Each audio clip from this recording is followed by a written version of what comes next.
Baiklah, perkenalkan, nama saya Elizabeth Ika Novianti dari Prodi Akuntansi dengan NIM 2004-3008. Di sini, saya ingin mempresentasikan jawaban tugas pertemuan 6 dari mata kuliah Sistem Informasi Akuntansi.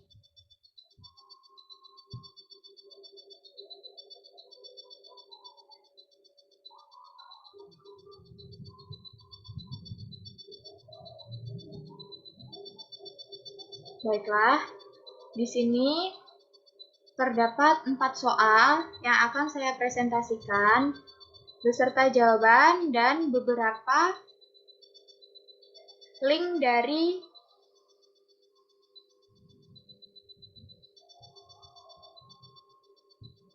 media ataupun bahan informasi yang saya temukan. Masuk ke soal yang pertama adalah jelaskan mengapa sebuah entitas bisnis mau menggunakan sebagian atau semua hal ini, seperti firewall, CIRT, IPS, dan IDS. Di sini saya melengkapinya dengan beberapa pengertian. Pengertian dari firewall, CIRT, IPS, dan IDS.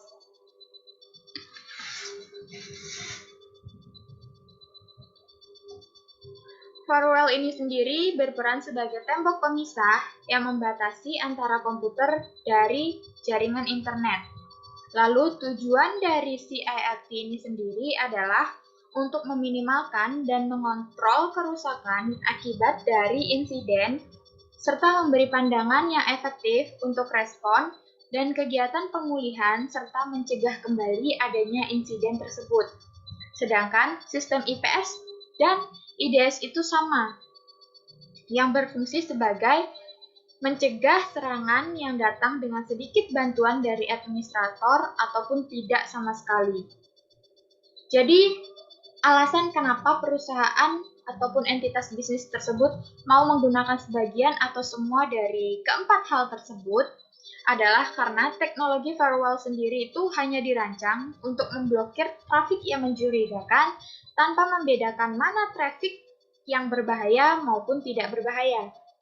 Dengan IPS dan IDS ini sendiri yang digunakan sebagai pelengkap teknologi keamanan, di mana sistem pertahanan akan dapat mengambil tindakan yang serius yang sesuai dengan data yang dilaporkan untuk segera ditindaklanjuti. Terima kasih, kita akan lanjut ke bagian soal yang kedua. Itu ada 3 jenis pengendalian, yaitu ada preventif, detektif, dan korektif. Lalu, manakah yang akan saya prioritaskan untuk diterapkan pada sebuah entitas bisnis? Dan apakah tipe yang saya pilih itu kasusnya akan sama jika perusahaan tidak punya sistem atau perusahaan tersebut punya sistem? Yang pertama itu pengendalian preventif. Pengendalian preventif ini dilakukan sebelum terjadi masalah atau sebelum timbulnya masalah. Sedangkan pengendalian detektif itu adalah mendeteksi suatu permasalahan sampai ke akar-akarnya. Sedangkan pengendalian korektif sesuai dengan namanya yaitu memperbaiki kerusakan yang diakibatkan oleh pengendalian preventif maupun pengendalian detektif tadi.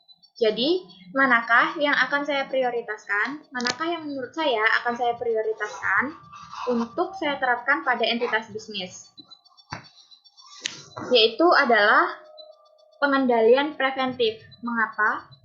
Karena pengendalian ini dilakukan sebelum masalah timbul. Jadi, menurut saya sudah ada plan dan sistem keamanan sendiri yang diterapkan pada perusahaan maupun entitas bisnis sebelum terjadinya insiden. Selain itu, kegiatan pengendalian preventif ini sendiri relatif murah. Jadi, untuk perusahaan yang sudah punya maupun yang belum punya sistem dapat melakukannya. Sekian, lalu saya lanjut ke yang nomor 3. Pemisahan tugas dan fungsi terkadang itu tidak mungkin secara ekonomis bagi sebuah bisnis kecil. Solusi untuk masalah tersebut menurut saya adalah ada 3. Ada pengendalian perencanaan, pengendalian personil, dan pengendalian standar operasi yang terdapat pada dokumen ini. Lalu, mengapa pengendalian tugas dan fungsi itu tidak efektif jika dilakukan pada bisnis kecil? Menurut sumber yang saya dapat, serta saya simpulkan sedikit, alasannya adalah pembagian tugas dan fungsi secara efektif itu kurang cocok untuk diterapkan pada bisnis kecil, karena terlalu banyak tenaga kerja yang dipakai, padahal tugas yang ada itu hanya sedikit. Jadi, pengeluaran untuk pegawai itu akan lebih besar daripada pendapatan atau income yang didapat pada bisnis tersebut. Jadi, bisa dikatakan bahwa jika masih menerapkan pembagian tugas yang efektif padahal bisnisnya masih kecil, kemungkinan besar bisnis kecil tersebut akan mengalami kerugian karena tidak seimbang antara pengeluaran untuk gaji pegawai dengan pendapatan yang didapat.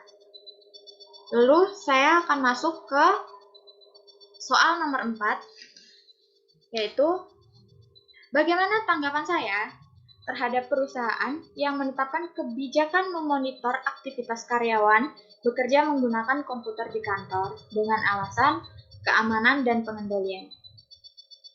Dari kedua sumber tersebut, saya dapat menyimpulkan, menurut saya, hal itu lumrah-lumrah saja.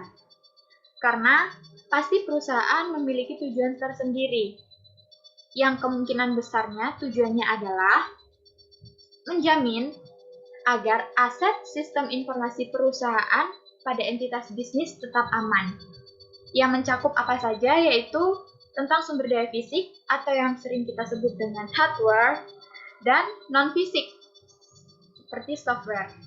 Selain itu, jika terjadi kebocoran data perusahaan ataupun entitas bisnis, perusahaan akan lebih cepat untuk membackup data yang telah bocor dan mengatasi masalah tersebut dengan menghapus beberapa file atau menyewa beberapa hacker untuk memblok situs-situs yang telah masuk ataupun merusak dari data yang telah mereka bobol.